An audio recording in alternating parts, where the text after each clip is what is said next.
보소서 주님, 나의 마음은 선한 것 하나 없습니다. 그러나 내 모든 것 주께 드립니다. 사랑으로 안으시고 날 새롭게 하소서. 보소서 주님, 나의 마음은 선한 것 하나 없습니다.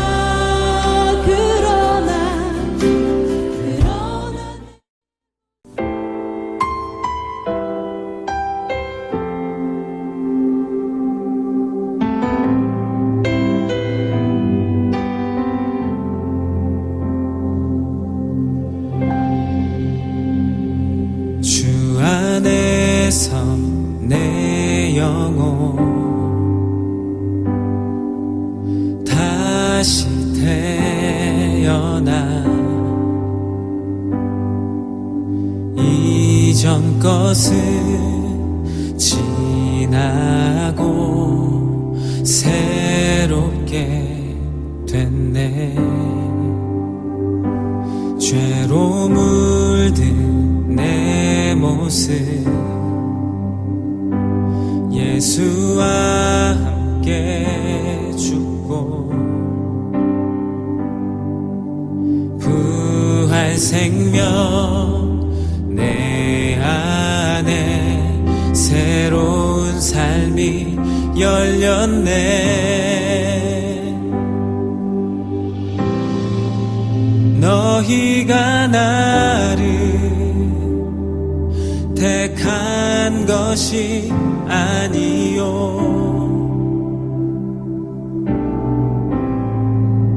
내가 너희를 택하여 세웠나니 오직 내 안에 오직 내 속에 그리스도가 사네.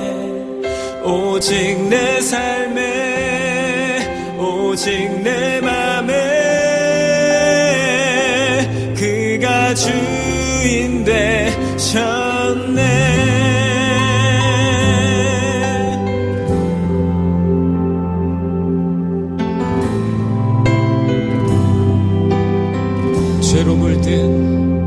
죄로 물든 내 모습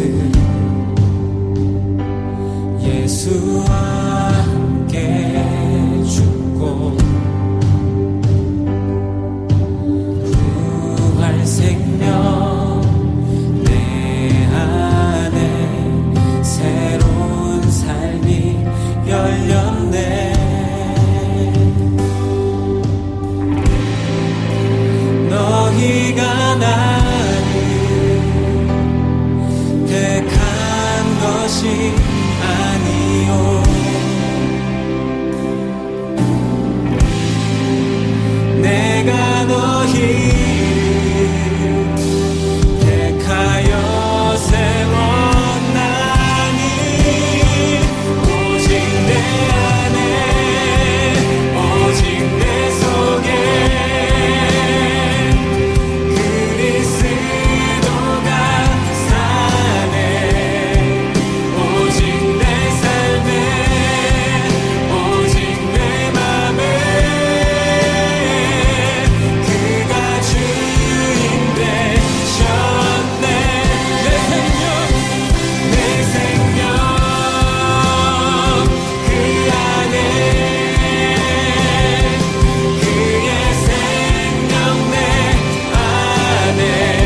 오늘 우리에게 주신 하나님 말씀은 누가복음 5장 12절에서 26절까지의 말씀입니다.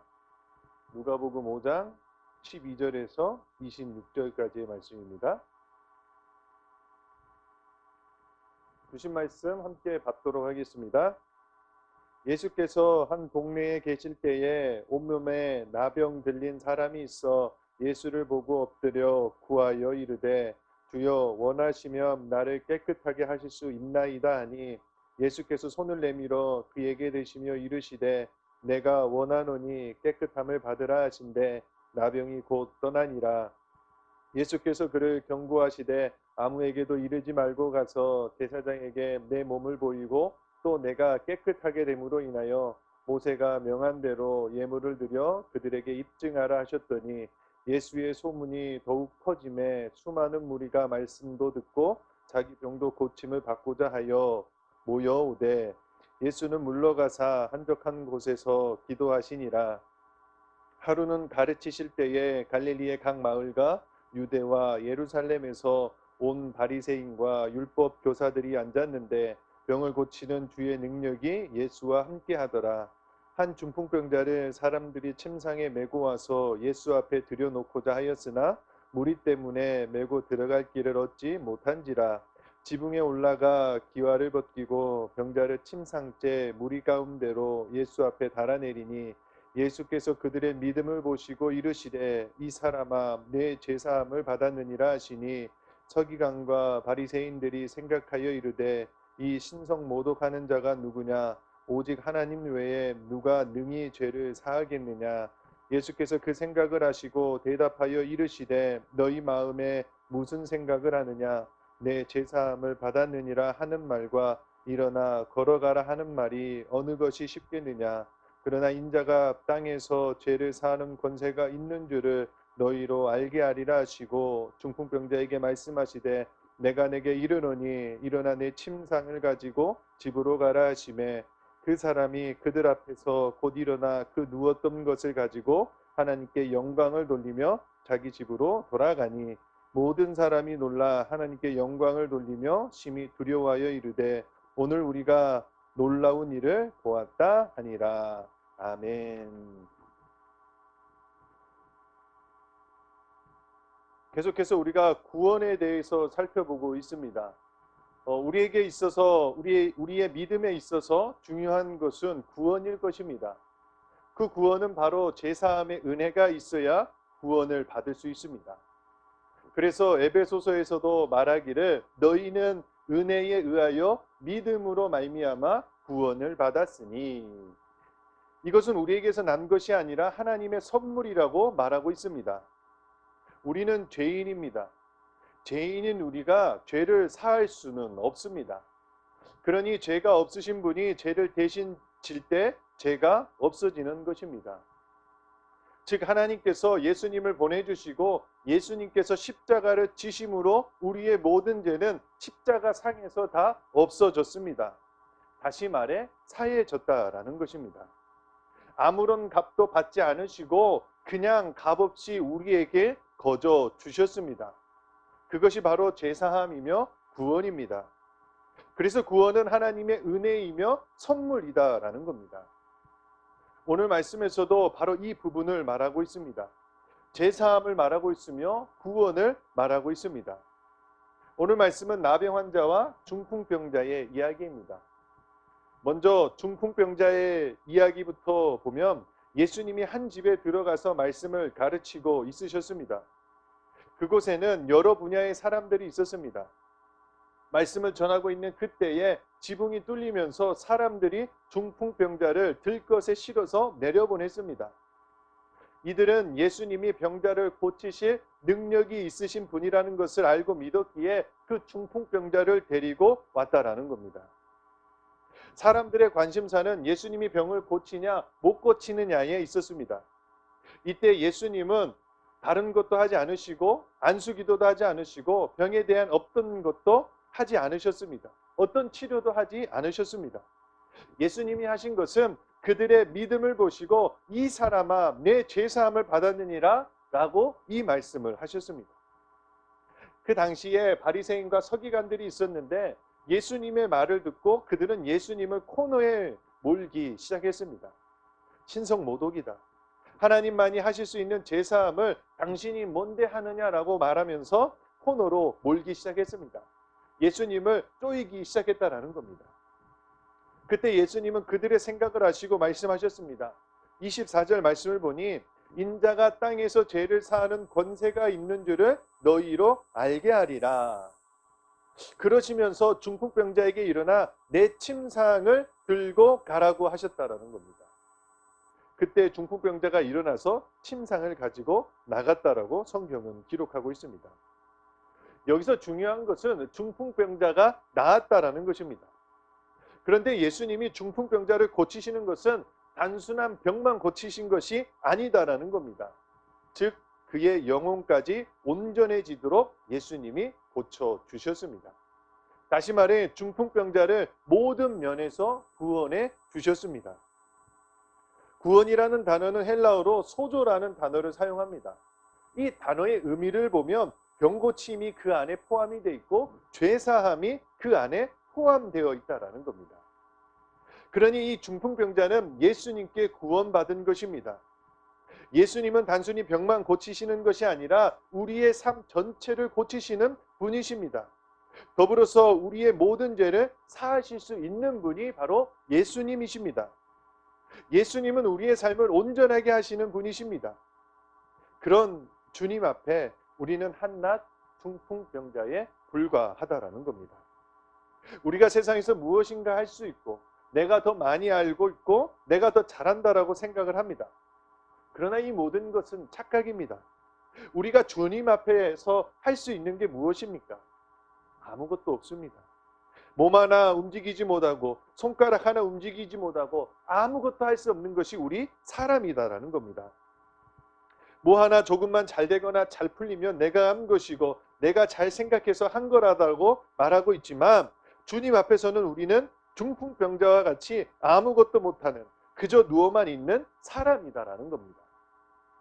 이것을 알고 있을 때 그리고 그것을 알고 주님 앞에 나아갈 때 바로 죄 사함의 은혜가 있다라는 겁니다.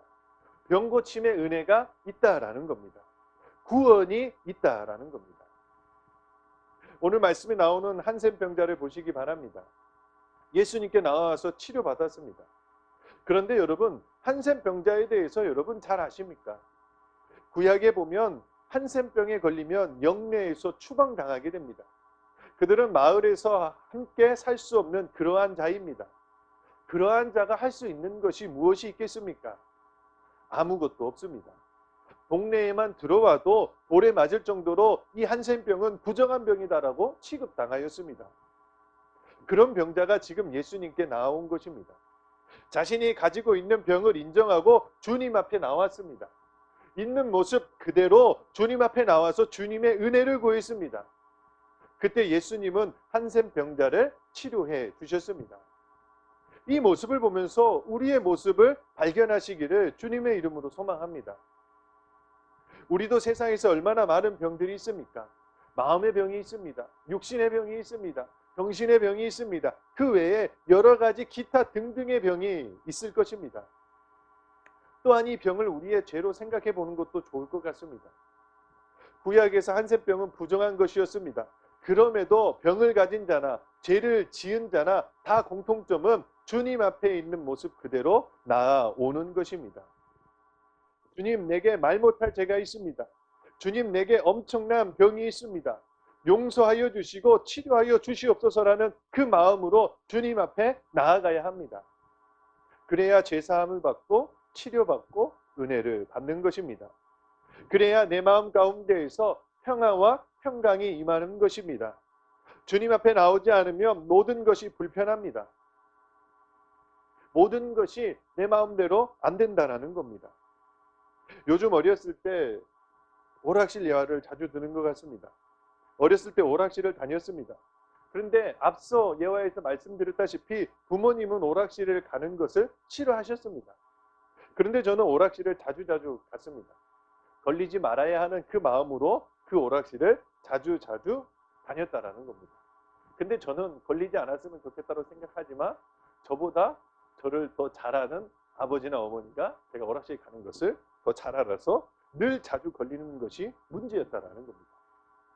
그런데 한 번은 오락실을 가려고 하는데 사실 그 오락실과 저희 집은요 너무나 가깝습니다. 그냥 집 베란다에서 오락실을 보면 충분하게 누가 들어가는지를 알 수 있는 그 거리였다라는 겁니다. 그러니까 저는 오락실에 가면서 어디를 보겠습니까? 저 아파트를 보는 겁니다. 저희 집을 보는 겁니다. 저희 집 베란다를 보는 겁니다. 혹시라도 아버지나 어머니가 베란다를 통해서 지금 가고 있는지 안 가고 있는지 보고 있나를 점검하면서 그 오락실에 들어갔습니다. 설마 걸리겠냐 하고 에라 모르겠다 하고 들어갔습니다. 근데 오락실에서 놀 때는 잘 몰랐습니다. 근데 잘 놀고 집에 들어가려고 했는데 막상 그때 일이 떠올랐습니다. 제가 들어갈 때 아파트 베란다에서 내다보는 그 아버지와 눈 마주치는 그 광경이 떠올랐다는 겁니다. 놀 때는 몰랐지만 막상 집에 들어가려고 하니 초인종을 누르려고 하니 마음이 그렇게 되지 않았습니다. 누르고 싶어도 혹시나 누르면 이제 매 맞겠구나라는 생각 때문에 늘 마음이 불편했다는 겁니다. 그래서 안 되겠다 결심하였습니다. 내가 초인종을 누르고 들어가서 내 잘못을 고해야 되겠다라는 그 마음을 가지고 초인종을 눌렀습니다. 그리고 문을 열고 들어가서 바로 아버지 앞에서 무릎을 꿇었습니다. 그리고 아버지에게 말씀드렸습니다. 아버지, 저 오락실 다녀왔습니다. 다시는 안 가겠습니다.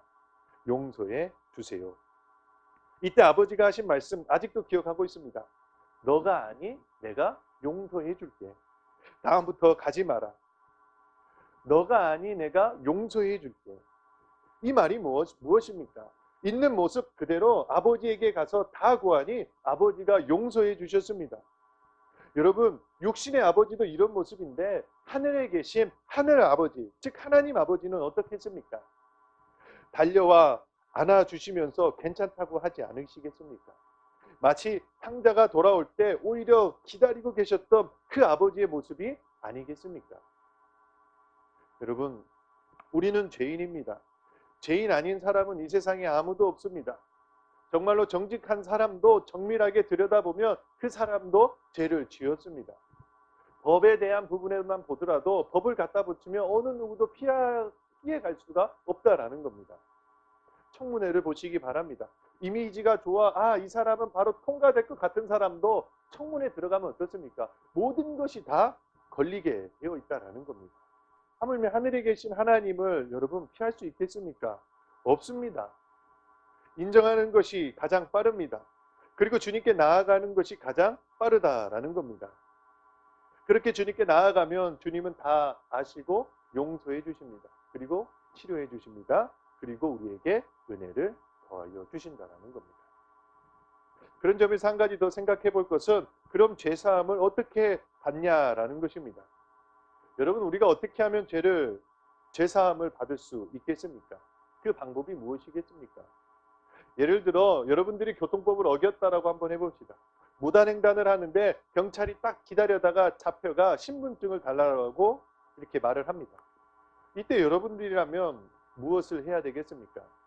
안 했다라고 잡아 떼겠습니까? 아니면 어떻게 하겠습니까? 이어서 딱지가 나옵니다. 그러면 어떻게 합니까? 그 벌금을 내야 죄가 없어지는 것입니다. 왜 이런 법이 있습니까? 나라에서 정한 법이기 때문에 그렇습니다. 싱가포르에 가면 껌을 소지하는 것이 죄라고 합니다. 껌을 가지고 가면 벌금을 낸다라고 말하고 있습니다. 여러분, 어떻게 보면 너무한 것 아니겠습니까? 그런데 딱히 방법이 있는 것도 아닙니다. 왜 이게 있습니까? 그 나라에서 정한 법이기 때문에 그렇습니다. 그 나라에서 정한 법이니 그대로 따를 수밖에 없다라는 겁니다. 만약에 그것이 싫다면 우리는 그 나라에 가면 안 된다라는 겁니다. 그럼 우리가 잠깐 본론으로 들어와서 우리에게 있는 근본적인 죄의 문제는 어떻게 해결받느냐라는 거예요. 하나님이 법으로 만들어 놓으셨다라는 겁니다. 히브리서 9장 22절 말씀에 보면 이렇게 말하고 있습니다. 율법을 따라 거의 모든 물건이 피로써 정결하게 되나니 피 흘림이 없은즉 사함이 없느니라. 하나님이 정하신 법이 무엇입니까? 제사함이 무엇입니까? 피 흘림이 있어야 된다라는 겁니다. 그 피 흘림이 있을 때 우리의 죄가 다 사해지는 것입니다. 구약에서는 이 죄 문제를 가지고 성막으로 갔습니다. 그리고 그곳에서 제사를 드렸습니다. 양을 가지고 가서 그 양에게 자기의 죄를 안수하면 내 죄는 이 양에게 전가가 됩니다. 그리고 제사장은 이 양을 잡는다라는 겁니다. 그러면 거기서 피가 나옵니다. 하나님께서 그 피를 보시고 그 죄를 사하셨다라는 겁니다. 그런데 놀라운 것은 구약의 제사는 완전하지 않았습니다.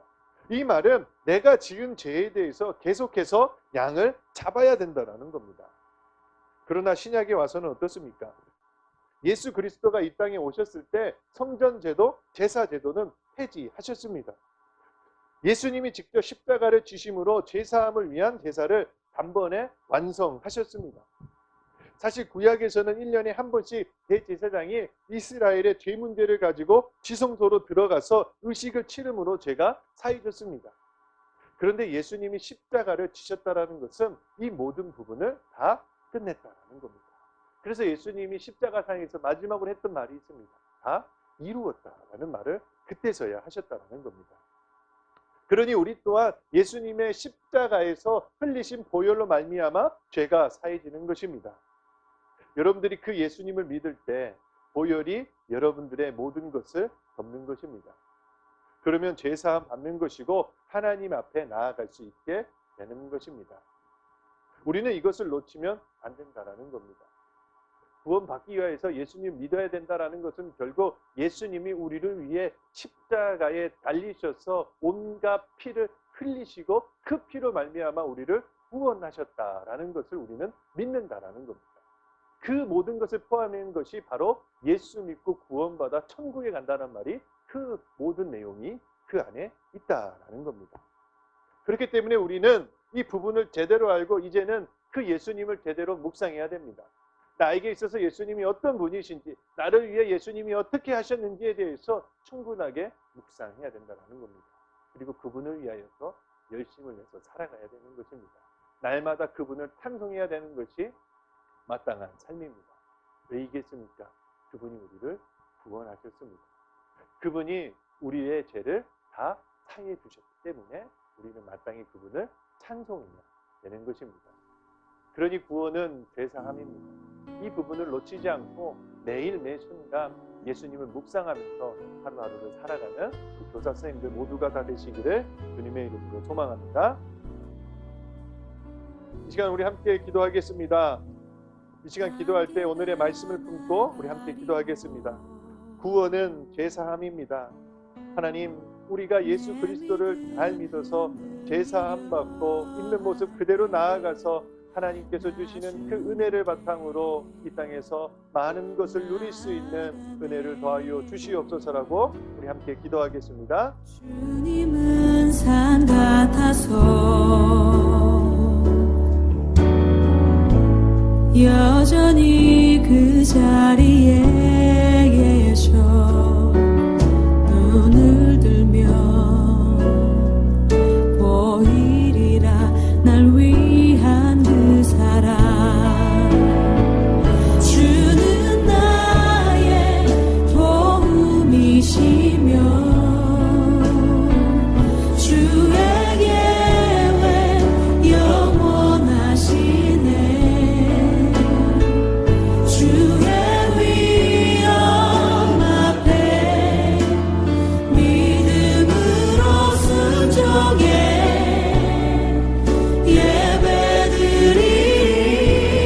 예배드리리 주님께서 날 이끄시며 주가 항상 함께 하시네 주의 사랑 안에 믿음으로 순종해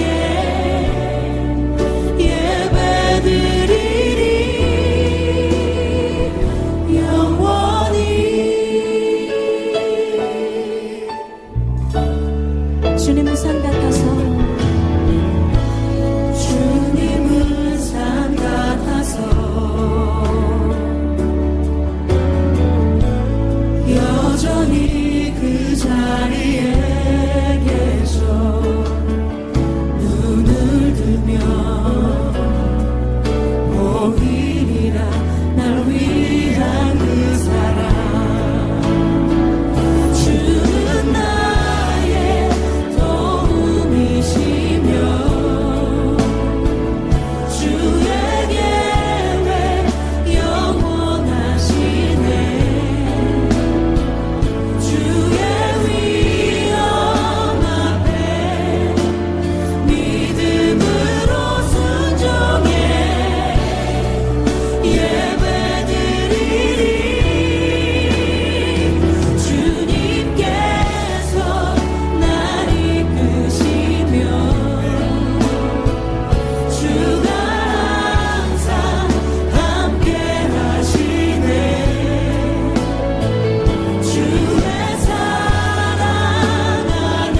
기도할 때 다음 세대 현장 예배가 잘 준비되어 하나님께 영광 올려드리는 예배가 되게 하여 주시옵소서. 특별히 광주 지역에 코로나 의심 환자가 있습니다. 하나님, 이 의심 환자 때문에 한 주 연기되었습니다. 이 모든 부분도 하나님께서 다 지켜주시고 함께하여 주셔서 돌아오는 주일에는 예배가 오픈될 수 있도록 주여 붙잡아 주시고 이끌어 주시고 인도하여 주시옵소서. 그래서 현장 예배가 잘 준비되어서 이제는 모든 우리 다음 세대가 모여서 하나님께 예배드리는데 부족함 없는 이 현장 예배가 되게 하여 주시옵소서. 우리 함께 기도하겠습니다. 믿음으로 순종해 예배드리리.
주의 도를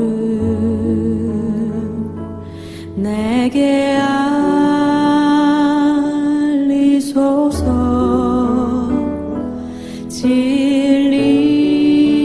진리의 길로 행하리. 한 번 더 기도할 때 유년 공동체를 위해 기도하겠습니다. 우리 유년 공동체, 우리 어린이들 하나님께서 언제나 함께하여 주시고 어렸을 때부터 하나님을 제대로 알고 예수 그리스도를 제대로 믿어서 이 땅에서 예수 믿고 복을 받아 승리하는 삶을 살아갈 수 있도록 은혜를 더하여 주시옵소서. 특별히 가르치는 교사들도 붙잡아 주시고 우리 어린이들에게 좋은 것을 줄 수 있는 교사들이 되게 하여 주시옵소서. 기도함으로 무릎 꿇는 교사가 되게 하여 주시고 사랑함으로 섬기는 교사들이 되게 하여 주시옵소서라고 우리 유년 공동체를 위하여서 우리 함께 기도하겠습니다.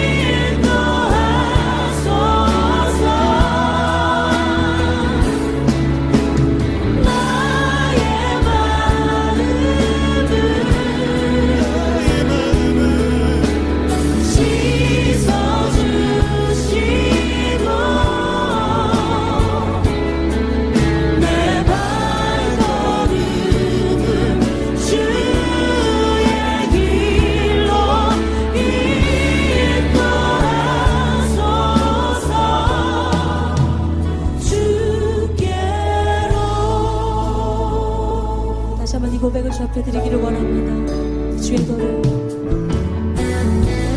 주의 도를 내게 알리소서 진리의 길로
마지막으로 기도할 때 각 공동체의 어린이와 학생들을 품고 기도하겠습니다.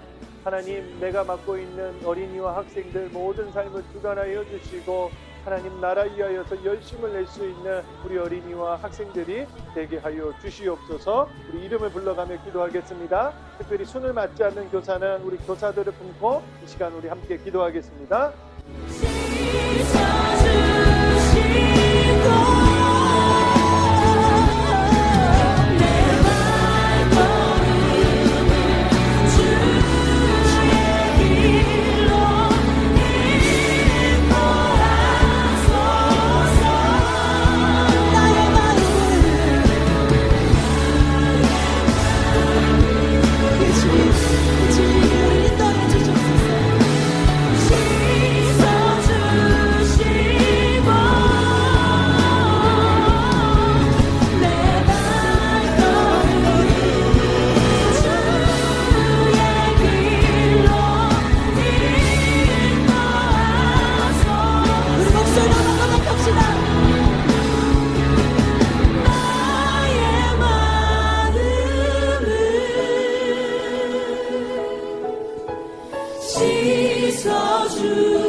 사랑의 하나님 감사합니다.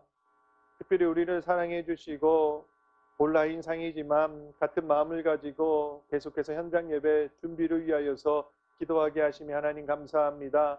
무엇보다 말씀으로 은혜를 나누고 특별히 구원에 대해서 나누게 하시며 하나님 감사합니다. 오늘의 말씀처럼 구원은 제사함입니다. 예수 그리스도를 잘 믿어서 제사함 받고 은혜 받을 수 있는 귀한 시간이 될 수 있도록 주여 붙잡아 주시옵소서. 특별히 현장 예배를 준비하는 중에 있습니다. 이 현장 예배가 잘 준비될 수 있도록 도와주시고 온전히 하나님께만 영광 올려드리는 이 현장 예배가 되게 하여 주시옵소서. 무엇보다 하나님, 우리 광주 지역에 코로나 의심 환자로 인하여서 예배가 한 주 연기되었습니다. 하나님 교회가 가장 안전한 곳이 될 수 있도록 도와주시고 잘 준비하여서 하나님께 영광 올려드리는 우리 다음 세대 공동체들이 다 될 수 있도록 인도하여 주시옵소서. 특별히 유년 공동체를 위하여서 기도합니다. 하나님 어렸을 때부터 하나님을 제대로 알 수 있도록 도와주시고 예수 그리스도를 제대로 믿어서 주님을 믿는 믿음 안에서 승리하는 우리 어린이들이 다 될 수 있도록 도와주시옵소서. 교사들을 붙잡아 주시고 그 교사들이 영육이 강건함으로 우리 어린이들에게 좋은 것을 줄 수 있고 사랑으로 섬겨줄 수 있는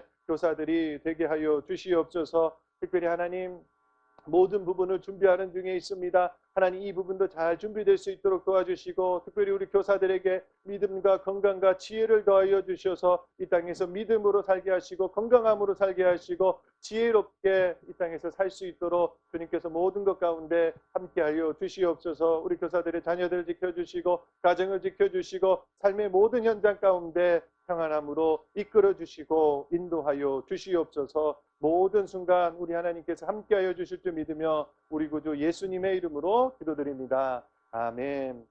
하늘에 계신 우리 아버지, 아버지의 이름을 거룩하게 하시며 아버지의 나라가 오게 하시며 아버지의 뜻이 하늘에서와 같이 땅에서도 이루어지게 하소서. 오늘 우리에게 일용할 양식을 주시고 우리가 우리에게 잘못한 사람을 용서하여 준 것 같이 우리 죄를 용서하여 주시고 우리를 시험에 빠지지 않게 하시고 악에서 구하소서. 나라와 권능과 영광이 영원히 아버지의 것입니다. 아멘.